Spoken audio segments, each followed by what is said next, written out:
Assalamu alaikum ɗaliba ko kuma ce ɗalibai, ya danganci wa ke kallo da sauraro a daidai wannan lokaci. Barka kuma da zuwa darasin nan na 27 na koyon kunshin na'urar nan da ake kiranta Microsoft Word 2007. To a wannan darasin da zamu yi magana ne akan formatting text. Wato akwai wani sa'i ko lokaci da zai iya sa ka ɗauko wasu bayanai daga wayansu kunshin na'urori, misali a ce PDF wato Adobe Reader ko kuwa a yanar gizo. Sai dai in ka kawo ta na Microsoft Word ta iya towa da wancan halayen da aka yi na wancan ko PDF ko kuma rubutun da aka yi a yanar gizo. To amma a yayin da ka kawo ta ita Microsoft Word akwai yanda zaka ka canja siffanta ta tafi daidai da yanda kai kake so ka girka ta. To saboda haka bari mu dubi fuskar na'ura domin mu yi wannan darasin dalla-dalla domin mu fahimta.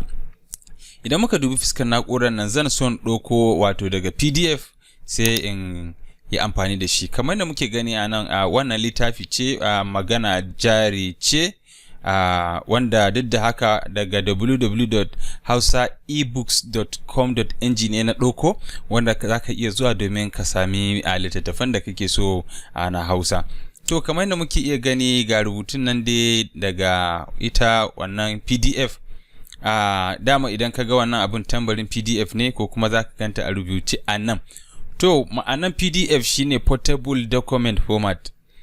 To bari yanzu haka zan iya ɗebowa.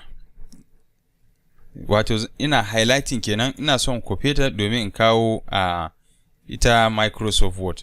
Idan na lullube rubutun sai in yi right click sai in yi copy. Wato na ɗauko ta daga PDF kenan, ina so in sanya ta a ita Microsoft Word. To idan na danna na samu mazubin rubutun nan, na iya right clicking sai in ce paste.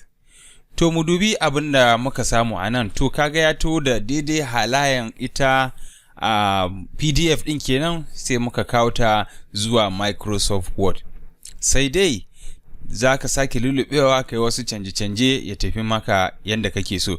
Idan muka duba za mu tarar da cewa font ɗin da muka samu a nan shine Liberation Serif, sannan kuma ga iya girman tata. To amma domin mu girka ta a yanda dama mu muka seta ita Microsoft Word ɗinmu, bari mu ce Control Z, wato mu maida hannun agogo baya domin mu sake sabuwar mataki. Idan na yi Control Z, wato yanzu ma'ana zan sake zubawa kenan. Sai dai idan ba mu manta ba, idan muka zo mu nan za mu tarar da an rubuta paste. To idan na danna paste, kaga ya sake dawa a gidan jiya kenan. To amma akwai abin da nake so mu gane domin mu canza ita format din ta zama iyayen da mu muke so a setting tamu. Idan na yi Control Z, idan muka lura za mu tarar da cewa mu font ɗinmu a yanda muka seta ta tana nan a Calibri body, sannan kuma ga girman tana nan a 11. To idan na saukar da ita wannan kifiyar domin in samu wasu girman rubutun da suka fi haka, kaga misali idan na ce 14, sannan kuma in zan zubo da wannan rubutun yanzu ba zan danna paste ba, sai dai na gangaro ƙasa nan za ku ga ƙasan akwai wata 'yar ƙaramar wato kifiyar da take kallon ƙasa. In ba ku manta ba, na gaya muku duk inda kuka ga wannan akwai wasu abubuwa a ɓoye. Idan muka danna za mu ga an ce paste special.